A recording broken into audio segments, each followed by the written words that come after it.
So one question that we've been getting recently is whether the Joie Finiti is essentially the same as the Nuna Triv Next, but cheaper, the Finiti clocking in at around $400, while the Triv Next is $6.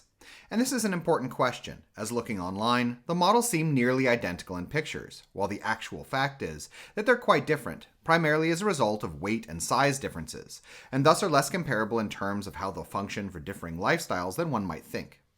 The reason that they look the same is that Nuna and Joie are both owned by the same parent company, Wonderland Nursery Goods, who also manufactures for Graco, and as with a lot of the larger stroller conglomerates, the same designs and components can be found in varying configurations across multiple, otherwise seemingly independent, brands.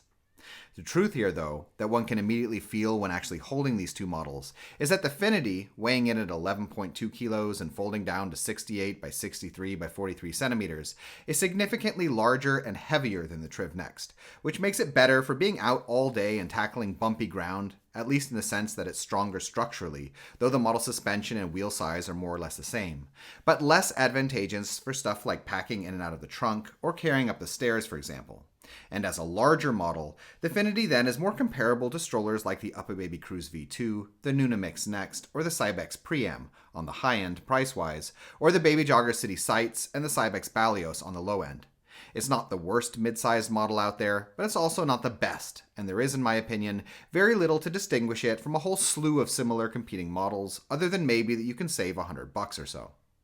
The Triv Next, on the other hand, which weighs in at right around 9 kilos and folds down to a smaller 31.5 by 57.5 by 69 centimeters, is an entirely different animal, more comparable to models like the Boogaboo B or the Cybex Mios. And within this lighter class, it actually offers some unique characteristics, being a little lighter than a lot of its competitors, sufficiently so that it will fit gate checking requirements for a lot of airlines, while also having generally larger wheels, a larger and higher positioned seat, simpler mechanisms, an easier folding system, and generally folding down to a flatter package.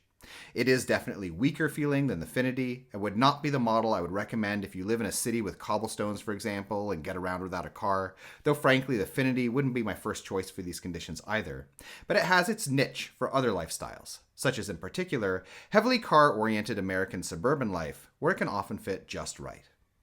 In any case, we hope you found this video interesting, and if you did, we ask you subscribe, as it helps us to continue making videos in the future.